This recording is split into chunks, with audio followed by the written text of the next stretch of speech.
بسم اللہ الرحمن الرحیم۔ السلام علیکم پیارے دوستو۔ شب برات کی فضیلت۔ جیسا کہ ہم سب جانتے ہیں کہ شعبان العظیم کا رحمتوں اور برکتوں والا مہینہ جاری و ساری ہے۔ اس مہینے کے نفس یعنی 15 شعبان کی رات انتہائی عظمتوں اور فضیلتوں والی رات ہے، جسے شب برات کی رات بھی کہا جاتا ہے۔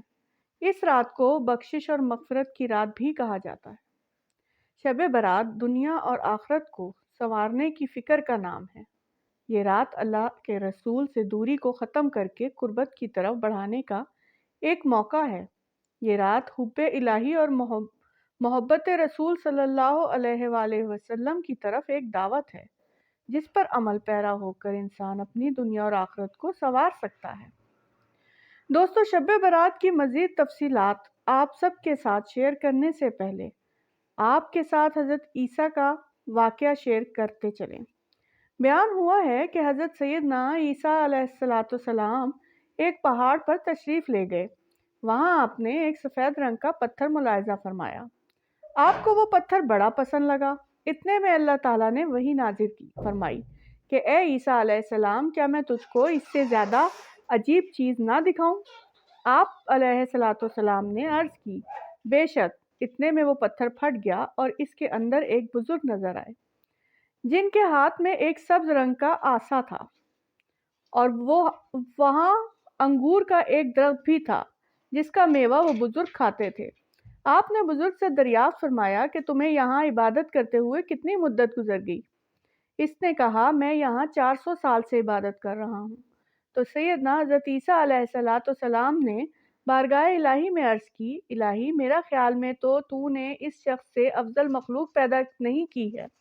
تو بارگاہ خداوندی سے جواب آیا، اے عیسیٰ علیہ السلام، میرے محبوب محمد مصطفیٰ صلی اللہ علیہ وآلہ وسلم کی امت کا جو فرد شعبان الاعظم کی 15ویں رات کو صرف 2 رکعت نفل پڑھے گا تو اس نماز کا ثواب اس شخص کے 400 سال کی عبادت سے بھی زیادہ ہوگا۔ اللہ تعالیٰ کا یہ ارشاد سن کر حضرت عیسیٰ علیہ السلام نے کہا کہ کاش میں بھی مصطفیٰ صلی اللہ علیہ وآلہ وسلم کی امت میں ہوتا۔ سبحان اللہ۔ یہ ہے شعبان کی 15ویں رات کی برکتیں اور شب برات کی فضیلت کی برکتیں جو ہم نے واقعے میں سنی۔ اس حوالے سے بھی سن لیں، اسلام میں شب برات کو اس لیے بھی فضیلت حاصل ہے کہ یہ رات دوسری راتوں سے منفرد مقام رکھتی ہے۔ یہ رات ہمیں جھنجھوڑتی ہے اور ہمیں اللہ تعالیٰ کا خلیفہ اور نائب ہونے کا احساس دلاتی ہے، اور ہمیں اس منصب کے مطابق کردار ادا کرنے کی طرف راغب کرتی ہے۔ یہ رات مسلمانوں کے لیے گریہ گزاری کی رات ہے، رب کریم سے تجیع و عہد کی رات ہے۔ یہ رات شیطانی خواہشات اور نفس کے خلاف جہاد کی رات ہے اور اللہ کے حضور اپنے گناہوں سے توبہ کرنے کی رات ہے۔ اس رات نیک عمل کرنے کا عہد اور برائیوں سے دور رہنے کا عہد دل پر موجود گناہوں کے زنگ کو ختم کرنے کا ایک ذریعہ بن سکتا ہے۔ برات کے معنی ہے نجات یا چھٹکارا۔ اس رات کو شب برات اس لیے کہا جاتا ہے کہ اس رات عبادت کرنے سے اللہ تعالیٰ انسان کو دوزخ کے عذاب سے نجات عطا کر دیتا ہے۔ حضرت ابو بکر صدیق رضی اللہ تعالیٰ عنہ سے روایت ہے کہ حضور پاک صلی اللہ علیہ وآلہ وسلم نے فرمایا کہ اے مسلمانوں، شعبان کی 15ویں رات کو عبادت کے لیے جاگتے رہو اور اس کامل یقین کے ساتھ ذکر و فکر کرو کہ یہ مبارک رات ہے اور اس رات میں مغفرت چاہنے والوں کے تمام گناہ بخش دیے جاتے ہیں۔ ایک اور حدیث مبارکہ میں حضرت علی رضی اللہ تعالیٰ عنہ سے روایت ہے کہ نبی کریم صلی اللہ علیہ وآلہ وسلم فرماتے ہیں کہ جب شعبان کی درمیانی رات آئے تو رات کو جاگتے ہوئے قرآن کریم کی تلاوت کی جائے، نوافل میں مشغول ہوا جائے اور روزہ رکھا جائے، کیونکہ اس رات اللہ تعالیٰ اپنی صفات رحمان اور رحیم اور رؤوف کے ساتھ انسانیت کی جانب متوجہ ہوتا ہے اور پکار رہا ہوتا ہے کہ ہے کوئی معافی مانگنے والا کہ میں اسے معاف کر دوں، ہے کوئی سوال کرنے والا کہ اس کا سوال پورا کر دوں، اور ہے کوئی رزق مانگنے والا کہ میں اسے وافر مقدار میں رزق ادا کر دوں، اور یوں یہ صدائیں صبح تک جاری رہتی ہیں۔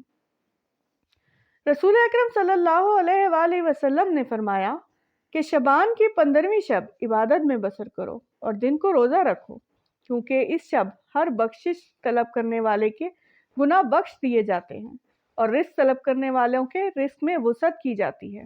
اسی طرح ایک اور حدیث میں حضور اکرم صلی اللہ علیہ وآلہ وسلم نے فرمایا کہ جب شبان کی 15ویں شب آتی ہے تو اللہ کی طرف سے اعلان ہوتا ہے کہ ہے کوئی مغفرت کا طالب کہ اس کے گناہ بخش دوں، ہے کوئی مجھ سے مانگنے والا کہ اسے عطا کر دوں۔ اس وقت اللہ تعالیٰ سے جو بھی مانگا جائے وہ ملتا ہے، وہ سب کی دعا قبول فرماتا ہے سوائے بدکار عورت اور مشرک کے، جب تک کہ وہ اپنے گناہوں سے توبہ نہ کر لے۔ ام المومنین حضرت عائشہ رضی اللہ تعالیٰ عنہ ارشاد فرماتی ہیں کہ ایک رات میں نے حضور صلی اللہ علیہ وآلہ وسلم کو جب اپنے بستر پہ نہ پایا تو حضور صلی اللہ علیہ وسلم کی تلاش میں نکلی تو میں نے آپ صلی اللہ علیہ وآلہ وسلم کو جنت البقیع میں پایا کہ حضور صلی اللہ علیہ وآلہ وسلم نے آسمان کی طرف سر اٹھایا ہوا تھا۔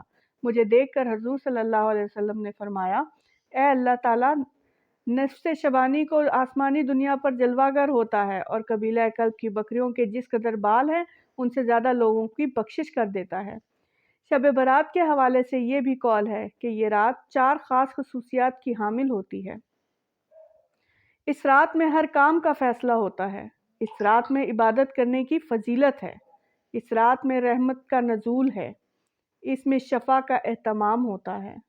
اس شب کی بے شمار خصوصیت میں یہ بھی ہے کہ اس شب مبارک کو اللہ تعالیٰ کے نیک بندوں پر اللہ تبارک تعالیٰ کی طرف سے ان پر خاص رحمتوں کا نزول ہوتا ہے اور ہر جاندار چیز کا فیصلہ ہوتا ہے، مثلاً بندوں کی عمر کا فیصلہ، بندوں کے رزق کا فیصلہ، بندوں کے مصائب و آلام کا فیصلہ، خیر و شر، رنج و غم، ذلت و رفت اور دیگر تمام افعال اس شب مبارکہ میں ملائکہ کو بتلایا جاتا ہے کہ جن پر آئندہ سال عمل ہوتا ہے۔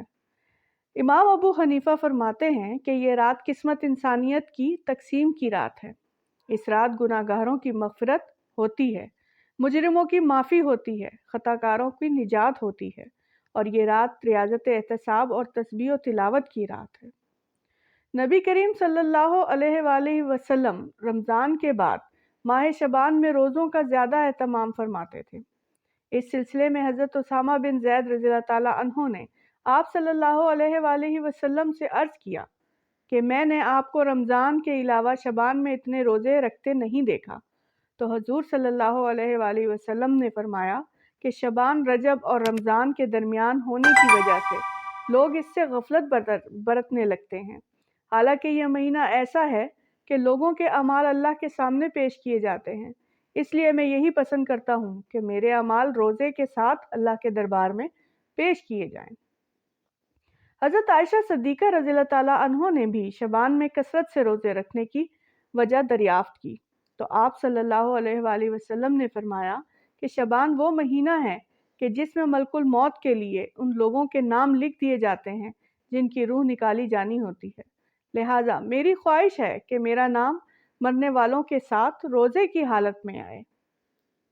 دوستو، مزید اچھی اسلامی معلومات کے لیے چینل کو سبسکرائب کریں، ویڈیو کو لائک اور شیئر کریں، کمنٹ میں بتائیں آپ کو ویڈیو کیسی لگی۔ شکریہ۔